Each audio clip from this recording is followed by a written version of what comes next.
तुम कितने भी क्रोधित क्यों ना हो जाओ, लेकिन अपनी माता को ये 5 बातें कभी मत कहना, अन्यथा एक दिन ऐसा आएगा जब तुम्हारे पास पछताने के अलावा कुछ नहीं बचेगा। क्योंकि संसार में हर रिश्ते का विकल्प मिल सकता है, पर माँ का नहीं। पहली बात, तुमने मेरे लिए किया ही क्या है? यह वह स्त्री है जिसने तुम्हारे लिए अपनी नींद, अपनी इच्छाएं और अपने सुख तक त्याग दिया। उसके त्याग का हिसाब शब्दों में नहीं लगाया जा सकता। दूसरी बात, आप मेरी जिंदगी में दखल मत दीजिए।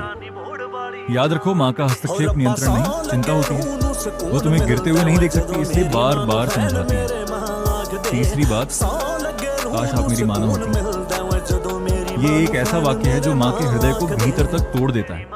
इस घाव को वह दिखाती नहीं, पर जीवन भर महसूस करती है। चौथी बात, आपको कुछ नहीं पता।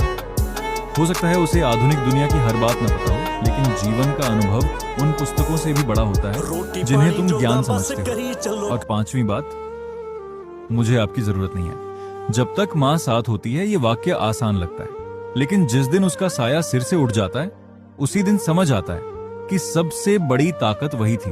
हे मनुष्य, क्रोध के कुछ क्षण तुम्हें शक्तिशाली महसूस करा सकते हैं, लेकिन उन्हीं क्षणों में बोले गए कटु शब्द जीवन भर का पछतावा बन सकते हैं। इसलिए जब भी मां से बात करो, याद रखना, जिसे तुम आज साधारण समझ रहे हो, वही कल तुम्हारी सबसे अनमोल स्मृति बन सकती है। मां के चरणों में प्रेम रखो, वाणी में सम्मान रखो और हृदय में कृतज्ञता रखो, क्योंकि मां को रुलाकर कोई भी मनुष्य